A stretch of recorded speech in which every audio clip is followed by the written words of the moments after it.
Në lagjen Partizani në rrugën Ali Demi, Bashkia e Vlorës ka ndërmarrë një ndërhyrje të rëndësishme për mbylljen e një grope shumë vjeçare, e cila prej kohësh ishte shndërruar në një vatër serioze infeksioni dhe rrezik potencial për shëndetin e banorëve. Kjo hapësirë problematike jo vetëm që cënonte sigurinë, por ndotja dhe errat e rënda kishin ndikuar negativisht në cilësinë e jetës së komunitetit përreth. Nisma e bashkisë është përshëndetur nga banorët e zonës, të cilët prej vitesh kishin kërkuar zgjidhje për këtë problem. Me përfundimin e punimeve për mbushjen e gropës, zona tashmë paraqitet në një gjendje më të mirë, duke eliminuar rrezikun e infeksioneve, ndotje dhe shqetësimet e përditshme që përballonin familjet që jetojnë pranë saj.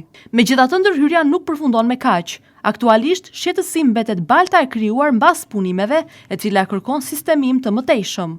Bashkia e Vlorës ka bërë të ditur se hapi i radhës do të jetë rivitalizimi plot i kësaj hapësire, me synimin që ajo të mos mbetet thjesht një zonë e mbushur, por të kthehet në një ambient funksional dhe të dobishëm për komunitetin.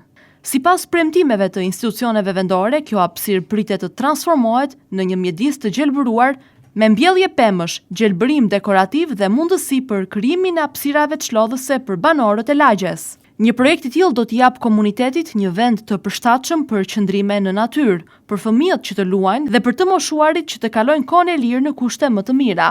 Kthimi i kësaj zone në shërbim të komunitetit do të ishte një ndryshim i madh dhe i shumëpritur, pasi nga një problem shumë vjeçar, hapësira mund të shndërrohet në një vlerë të shtuar për lagjen Partizani. Ata presin që premtimet për gjelbërim dhe sistemim të realizohen sa më shpejt, duke kthyer këtë zonë në një model pozitiv ndërhyrjeje urbane në shërbim të qytetarëve.